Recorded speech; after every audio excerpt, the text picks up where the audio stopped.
آج کی ویڈیو میں ہم آپ کو بتائیں گے کہ یونان ایمبیسی میں اس وقت ویزے کی کیا صورتحال چل رہی ہے اور ویزا لگنے کی ریشو کیا ہے۔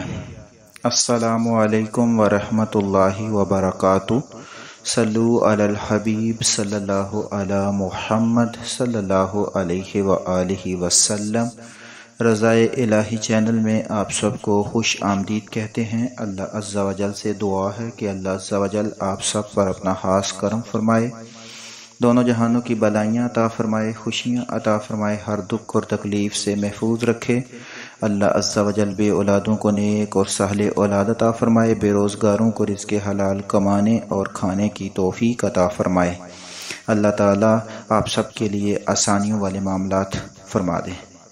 بہت سے لوگوں کا جو واٹس ایپ پہ میسج آ رہے ہیں وہ یہی ہیں کہ ہم ویزا اپلائی کریں نہ کریں، ایمبیسی جائیں یا نہ جائیں، کیا صورتحال چل رہی ہے۔ دیکھیں، کل تک کی جو صورتحال تھی اس میں تقریباً 6-7 ویزے لگنے کی جو ریشو ہے وہ چل رہی ہے۔ فی الحال جو ہے وہ کوئی خاص بڑی تبدیلی نہیں آئی، اور اس میں یہ ہے کہ الیکشن وغیرہ بھی ہو چکے ہیں، پارلیمنٹ بھی بن چکا ہے، وزارتیں بھی مل چکی ہیں۔ یہاں یونان میں جو الیکشن کا تھا مسئلہ وہ بھی اب کلیئر ہو چکا ہے۔ اب پاکستان اور یونان کے درمیان کوئی معاہدہ ہوتا ہے یا نہیں ہوتا، اسی کی امید پر بھی سب قائم ہیں، لگے ہوئے ہیں کہ شاید کوئی معاملات اچھے ہو جائیں۔ لیکن جو آج تک کی کل تک کی جو صورتحال ہے اس میں تو ابھی تک معاملات جو ہیں وہ ایسے ہی ہیں۔ لیکن پھر بھی اگر آپ میں سے کوئی جانا چاہتا ہے تو وہ اپنی تیاری اچھے طریقے سے کر لے، میڈیکلی طور پر اس کو فٹ ہونا چاہیے، اور جو اس کا جتنا بھی ہے نظام، اس کا انٹرویو والا مالک کا نام اور کام کی جگہ، یہ ساری چیزیں اس کو اچھے طریقے سے آنی چاہیے تاکہ اس میں کسی قسم کی غلطی نہ ہو، کیونکہ حالات ویسے ہی ٹائٹ ہیں اور پھر غلطی کی گنجائش بالکل نہیں نکلتی۔ اور اگر آپ کی تیاری ٹھیک ہوگی تو کبھی امید ہے کہ شاید آپ کامیاب ہو جائیں، اور ہماری بھی یہ دعا ہے کہ اللہ عز و جل آپ کو کامیابی دے دے۔ وہ افراد جنہوں نے ابھی تک ہماری پچھلی ویڈیو نہیں دیکھی ان کے لیے یہی ہے کہ آپ جب بھی یونان کے ویزے کے لیے اپلائی کرنا چاہیں، آپ کا ذہن بنے تو ضرور اپنا میڈیکل کروا لیا کریں کچا، تاکہ آپ کے پیسے ضائع نہ ہوں۔ ایسا نہ ہو کہ اینڈ پہ آپ میڈیکل میں فیل ہو جائیں اور آپ کا تمام محنت جو ہے وہ ضائع چلی جائے۔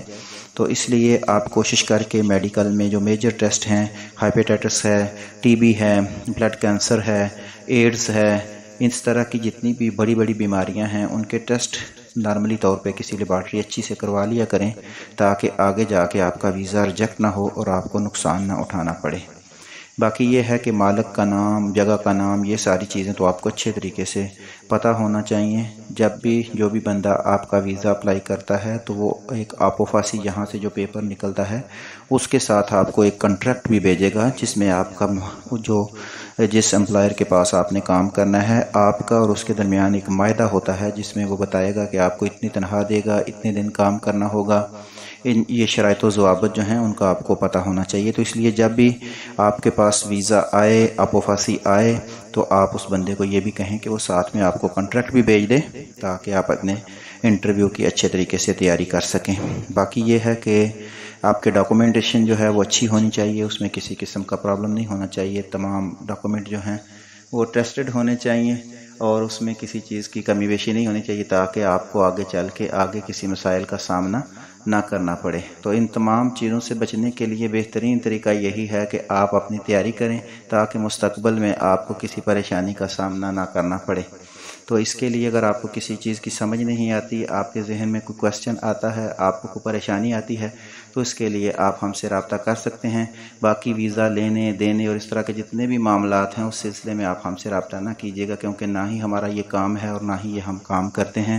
ہم تو اللہ تعالیٰ کی رضا کے لیے دوسروں کی ہیلپ کرنا چاہتے ہیں۔